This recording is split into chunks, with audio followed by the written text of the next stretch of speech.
Senator Ludlam. Thanks very much, Mr President. My question is to the Minister representing the Prime Minister, Senator Abbott. Given confirmation by the Prime Minister today that he is in active talks with the United States Government about Australian military engagement in Syria, firstly, is it appropriate to announce Australian military intervention into the horror of the Syrian civil war by leaking the proposed deployment to a tabloid newspaper? And secondly, can the Minister provide any evidence that such a deployment would be legal under international law? The Leader of the Government in the Senate representing the Prime Minister, Senator Abbott.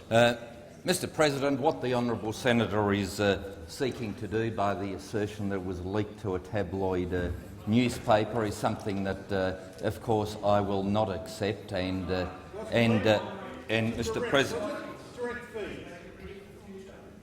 Mr President, the Leader of the Greens interjects and says they can predict the future, can they? Well, Mr President, we have often seen leaks in the newspapers that made for a great headline but even a better fish and chip wrapper the next day. And so what I would invite the honourable senator to do is just to see exactly what develops in this very sensitive space. We do know that in relation to Syria there are certain issues which do require sensitivity. But in all this discussion, what is the aim of the world community? It is to destroy the death cult, something which unfortunately Green senator after Green senator has opposed by some very bizarre questions in this place. Can I simply place on record again that the Daesh death cult, ISIS, all those manifestations of a very evil body of men, and I can say men in this case. Point of order, Senator Ludlam. President, my point of order is on a point of relevance. You can avoid the leak question if you like, Senator Abbott, through your President. I asked a fairly black and white question to relevance as to whether the deployment would be legal under international law and what evidence Senator Abbott has to back that case. Thank you, Senator Ludlam. Senator Abbott has 31 seconds left. He has been answering the first part of your question, and I'll remind Senator Abbott of the question. Minister. Thank you, Mr President. Look, two quick things. In relation to the hypothetical, the only purpose that we would be doing anything would be to help destroy this evil cult. Now, regrettably, I only hear hears from the government side.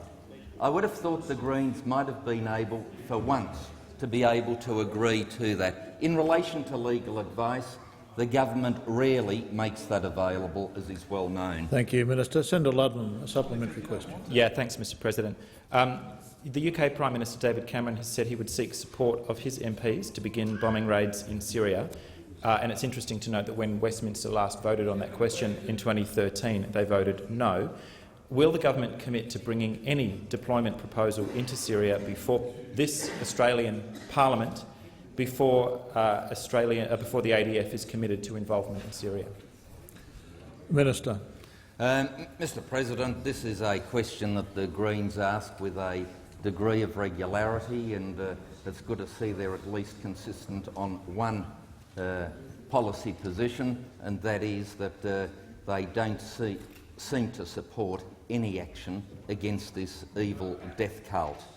It is well known that in Australia we do not bring these matters before the Parliament before the event, but there are occasions when the Parliament is opened up for particular discussions and reports by the Minister for Defence, and that statement is then debated in this place and in the other place. I recall this happening on numerous occasions, irrespective of who was in government, and we believe that that is the appropriate way for these things to be managed.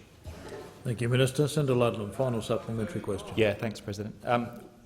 Senator Abbott, through you, President, what commitments have been made by the Prime Minister to the United States already with respect to involvement of Australian military forces in the Syrian conflict? And is this not the very definition of open-ended scope creep, as we predicted a year ago? Minister.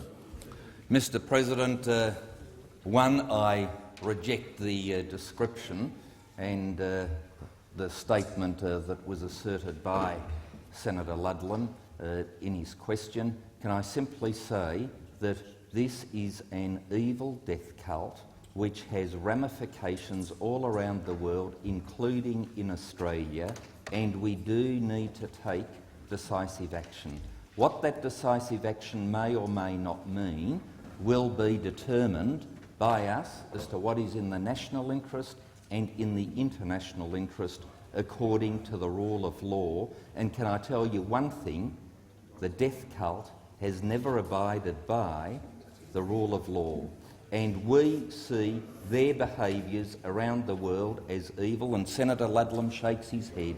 If he thinks beheading on video and children holding the beheaded head is something that is not to be fought, not to be Thank you, condemned, Minister. then the time we're for on a answering the different question page. has expired.